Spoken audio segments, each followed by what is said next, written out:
This is one of the most shocking mystery films I've ever seen. A reporter, determined to expose a prosecutor for fabricating evidence, deliberately turned himself into a murder suspect. Right before the prosecutor could have him sentenced to death, he suddenly recanted in court. But the story keeps twisting, one reversal after another, until the final truth hits like a punch. Unexpected, yet completely inevitable. That night, the TV was running a breaking news report. A young journalist, previously convicted of murder, had just been released in court. Then the broadcast showed a photo that made prosecutor assistant Ella's skin prickle. On the victim's finger was a clearly visible pentagram tattoo. She had seen it somewhere before, but she couldn't remember where. 3 months earlier, Prosecutor Martin was the undefeated star of the courtroom. Up to that point, he had achieved an impressive streak of 16 consecutive wins, all of them high-profile and brutal murder cases. This new case involved a 22-year-old woman who was shot 3 times simply because the killer thought she handed over her wallet too slowly. Even as Martin accused the suspect, the defense attorney flatly denied everything, until Martin brought out the key evidence. A tiny cigarette butt lab tests showed the suspect's DNA on that cigarette found at the crime scene. With evidence this solid, Martin secured his 17th victory. In the public's eyes, he had become the very symbol of justice. But in front of the cameras, he stayed humble, saying those 17 wins belong to justice itself, because justice will always defeat evil. Yet reporter CJ noticed something odd. All 17 cases hinged on DNA found on cigarette butts. That couldn't be just coincidence. It felt wrong. To confirm his suspicions, he got close to Martin's assistant, Ella, and managed to get case files from her. Once he dug deeper, everything lined up exactly as he feared. The next day, CJ rushed into the station director's office, excited, claiming he had a story that could destroy Prosecutor Martin's career. Years ago, Martin was just an average prosecutor who lost more often than he won. Then suddenly, out of nowhere, he started winning 17 cases in a row that couldn't possibly be luck. CJ was convinced something dirty was going on behind the scenes. When the director didn't buy it, CJ opened the case file of the murdered girl. According to the police search, they found nothing that pointed to the killer except a single cigarette butt on the ground. But why would a careful killer, someone who even picked up his shell casings before leaving, choose to leave such an obvious cigarette behind, right next to the victim? CJ then played a video recording. In the interrogation room, Officer Anthony had conveniently handed the black suspect a cigarette. CJ believed that was how they obtained a cigarette with the suspect's DNA,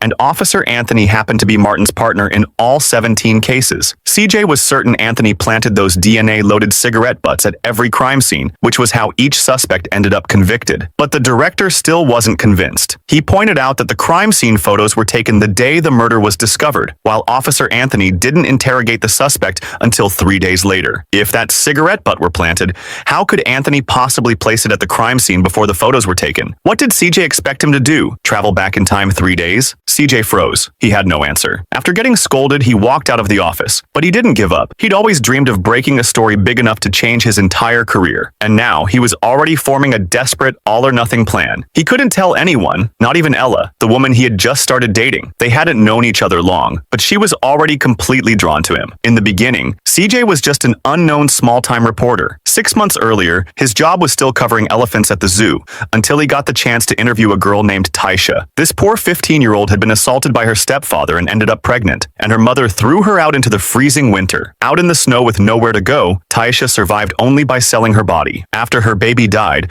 she lost all hope and eventually overdosed. CJ's report shook the entire community, and it helped him rise quickly into a position at a downtown TV station. After watching the footage, Ella felt deep sympathy for Taisha, and she also felt that her boyfriend was a man driven by justice. She told him that no matter what he decided to do, she would stand by him. Her words strengthened CJ's resolve. He was ready to step into the fire himself and expose the prosecutor's crimes. After discussing it with his partner Cowley, a bold and crazy plan took shape. They would wait for the next murder case, then make CJ look exactly like the killer. When Martin presented his fake evidence to convict him, CJ would confess the truth in court and reveal he had only been acting. If it worked, he could expose Martin's corruption and even win the Pulitzer Prize. A few days later, at 4 in the morning, Cowley banged on CJ's door. Half asleep, limping after hitting the bed frame, CJ didn't understand why he was being dragged out of bed at this hour. Cowley told him to get dressed. Neither of them expected the next murder to happen so soon. When they arrived, the crime scene was filled with police cars and rescue vehicles. The officer in charge, Detective Mate, knew CJ, so it was easy for CJ to get the case details from him. As a reporter, asking questions about an investigation seemed normal, so Mate didn't think much of it. According to the police, the victim was a prostitute around 30 years old, with 4 stab wounds to her chest and neck. Neighbors said they heard her scream, but the scream was first noticed by her dog. The dog ran out of the house and bit the killer. That was the most important detail. The killer would definitely have a bite wound on his leg. From the footprints on the ground, the killer had been wearing Montalvo sneakers, a nearly discontinued Italian brand. After many requests, CJ learned all the details he needed. The next day, he and Cowley started buying everything for their plan. First, they bought a camcorder to record the entire process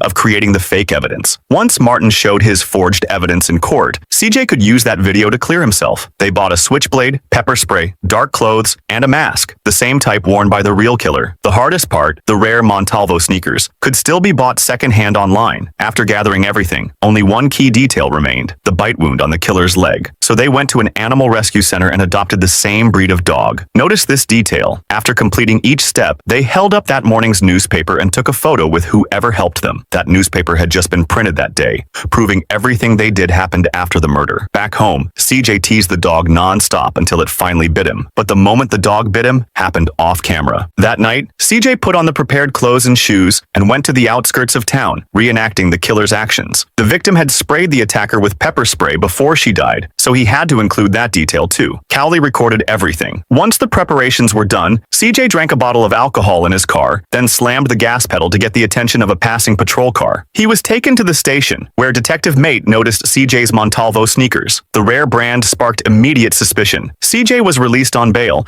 but Mate felt he should keep digging. Sure enough, police soon kicked down CJ's door with a search warrant. In his bedroom, they found the mask, dark clothes, and other items, and on his left leg they found the dog bite. With the evidence in front of him, Mate arrested CJ immediately. At that moment, Officer Anthony arrived. The same officer who had handed the suspect a cigarette in the interrogation video.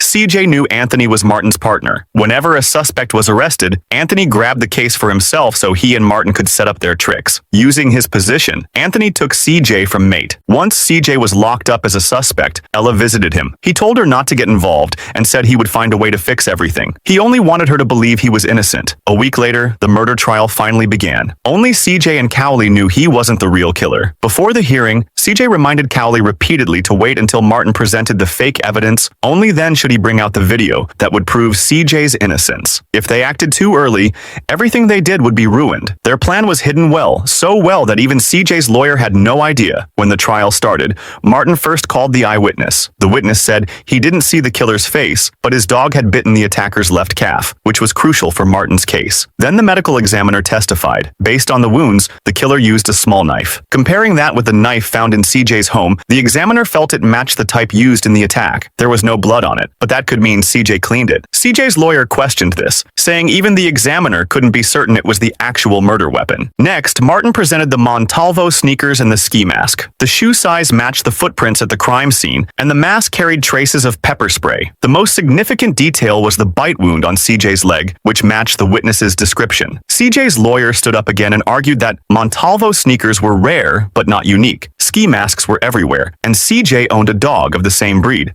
None of these coincidences could prove CJ committed the murder. There was no direct evidence. Lacking the final piece he needed, Martin requested a recess. That night, Officer Anthony told Martin something important. They checked CJ's purchases and found that 2 days after the murder, he bought a camcorder, dark athletic clothes, a ski mask, and even adopted a dog of the same breed from the Animal Rescue Center. Soon, the second hearing began. By now, Martin already understood what CJ was trying to do, but he didn't panic. Instead, he did exactly what CJ wanted. He presented the fake evidence. The medical examiner, following police instructions, retested the defendant's clothes and found a trace of blood hidden in the stitching of CJ's pants, and that blood belonged to the victim. The defense attorney stood up to object, and CJ knew their plan was about to succeed. He gave his partner a quick look, and Cowley understood immediately. He slipped out of the courtroom to get the videotape. CJ even allowed himself a tiny smile that almost no one noticed. But when Cowley rushed home, he found the place trashed from top to bottom, and the tape that had been locked in the drawer was gone. With no time to think, he jumped in his car car and sped to the bank. Fortunately, they had stored a backup in a safe deposit box. But just as he grabbed the backup and headed for the courthouse, Officer Anthony quietly followed him. If Cowley delivered that tape, both he and Martin would be finished. Anthony didn't hesitate. He chased Cowley down the highway. In the panic, Cowley accidentally crashed into a passing truck. Fuel leaked from the tank, and Anthony calmly lit a cigarette. When no one was looking, he flicked the burning cigarette to the ground. In an instant, the flames swallowed both Cowley and the tape. The judge, unable to wait any longer for the new witness, declared a recess. When the third hearing began, CJ made a decision that shocked everyone in the courtroom. He chose to testify as a special witness to defend himself. Fear and despair were written all over his face. He knew that without the videotape, he would soon be convicted of murder. At this point, he had no choice but to lay out the entire plan. He explained that he had deliberately turned himself into a fake killer just to expose Martin's fabricated evidence. The courtroom erupted the moment the words left his mouth, but Martin stayed calm. He first expressed how disgusted he was by such accusations. He assured the judge that if what CJ said were true and he had fabricated evidence, then he would personally send himself to prison. But he said CJ's accusations were ridiculous. CJ was only cornered and desperate. Knowing he was losing the case, he was now pointing the blame at him. The courtroom fell silent as he spoke. CJ continued. He said he could prove that the so-called evidence, the shoes, the knife, and the ski mask, were all items he bought after the murder. Since he had no proof of Martin's wrongdoing, he had been forced to carry out this extreme plan, and he still had the receipts to prove it. As for why the clothes he bought after the crime had the victim's blood on them, there was only one explanation. Someone had planted it. But Martin didn't look afraid. Instead, he gave a strange, unreadable smile. He stood up and asked everyone to consider something. Even if CJ bought those items after the crime and had the receipts to show it, what did that prove? Could CJ prove he didn't buy the same items before the murder? And just like that, Martin won again. The jury unanimously found CJ guilty of murder. Because the crime was so brutal, Martin requested the death penalty, and the final sentencing would be announced the following week. Ella visited CJ in prison again. He told her he was innocent and begged her to investigate the truth from a neutral position. She couldn't accept the idea of CJ dying without answers. She had only 1 week to uncover the real story before the sentence came down. She first went to CJ's boss, who admitted CJ had once mentioned Martin's fraud, but just like before, he didn't believe it. He said CJ's theory made no sense. How could Officer Anthony possibly travel back in time 3 days to plant a cigarette with the suspect's DNA at the crime scene? The timeline alone made it impossible, and even Ella started to doubt it. Then she spoke to a friend who handled DNA analysis. He said that the 17 murder cases Martin worked on had all been tested in his lab, and he guaranteed the DNA procedures were correct. But there was something strange. A large portion of those 17 DNA samples were all submitted at the very last minute. After that, Ella visited the stores CJ had gone to. According to the clothing shop owner, every item they sold had a unique tag. By scanning the barcode, you could know the exact purchase time that brought back her hope. But when she rushed to the records office, she found that Martin had gotten there first and had already cut off the barcodes from the clothes. That discovery convinced Ella that something was definitely wrong with him. As Ella was about to leave, Martin and Officer Anthony suddenly showed up. He hinted to his assistant that she'd better stay out of this, but Ella didn't give up. When she returned home, she spread all the case files on the table. Yet no matter how hard she tried, she couldn't think of a way to save CJ. Just when she was completely overwhelmed, a call came in from the prison. CJ seemed to have figured out how Martin falsified evidence in his past cases. He said the cigarette butt in the crime scene photo might not have been left there by Officer Anthony at all, because it was impossible for him to travel 3 days back in time. He suspected the photo itself was part of the setup. The cigarette butt in the picture might have been added later with digital editing, and it probably never existed at the real crime scene. To confirm this theory, Ella waited for the evidence officer to leave, then quickly plugged a flash drive into the computer and copied the suspicious digital image. She then went to a studio that specialized in analyzing photos and asked them to check whether the cigarette butt had been tampered with. The technicians scanned the image, and the result was exactly what CJ had predicted. The cigarette butt was added in post-production. At that moment, Martin's forgery was finally confirmed. Ella rushed out with the flash drive and headed straight to a TV station, ready to expose everything to the public. But just as Ella was about to leave, Anthony discovered her plan. He drove straight at her, trying to kill her. In the parking garage, Ella scrambled to hide behind pillars and walls. Right as things reached a breaking point, Officer Matt suddenly appeared. In the end, Anthony died under Matt's gun, and Ella was saved. The next morning, Martin was arrested in court for fabricating evidence. The public image he had built over the years collapsed instantly. He had wanted to use these tactics to run for governor, but now everything vanished like smoke. All 18 cases he had handled were declared invalid, including CJ's case. After Ella brought CJ home, she thought everything had finally settled. But once Martin was arrested, all the cases he had handled became unsolved mysteries again, especially the one involving CJ and his stepdaughter's murder. When a new photo appeared on TV, Ella felt her hair stand on end. There was a clear pentagram tattoo on the victim's finger. She had definitely seen it somewhere before. She suddenly remembered that 6 months earlier, CJ had interviewed a 15-year-old girl named Taisha. She had been assaulted by her stepfather and became pregnant, but CJ had insisted that this girl had taken pills and committed suicide that winter. So who was the prostitute found dead 2 weeks ago? Ella grabbed the case file and replayed the interview footage and photos from 6 months earlier. After comparing them again and again, she realized the murdered girl was the same girl from the video. Ella understood that Taisha didn't die of an overdose as CJ had claimed. She had been killed by CJ out in the suburbs. CJ's award-winning report had been fabricated. He had hired Taisha to film a fake news story so he could spark public outrage and get promoted. What he didn't expect was that Taisha later tried to blackmail him with that fake story. So he orchestrated everything, not to expose Martin, but to get rid of Taisha, the one person threatening him, and use it as a chance to create a sensational story that would make him famous. It was killing two birds with one stone. And there was one more crucial detail. Under U.S. law, a defendant cannot be tried twice for the same crime. If someone is acquitted, they cannot be charged again. For that same offense, CJ wanted to use this rule. He thought that once he walked free, even if new evidence was found later, the court still couldn't charge him with murder again. He believed his plan was flawless, but he was wrong. As Ella explained, the rule only applies to people who were found not guilty. CJ's situation was different. He was freed only because Martin had committed a crime, which indirectly voided the trial. Since all of Martin's cases were invalidated, CJ's escape didn't fall under that legal protection, so of course he could be charged again. At that moment, police cars arrived outside. Ella had already called them before CJ even woke up. And with that, the movie ends. This film uses its twists and turns to reveal the complexity of human nature and the darker side of society. It reflects the three major breakdowns in early 20th century America: the collapse of trust in the justice system, the downfall of the media industry, and the moral decay of individuals chasing fame and power.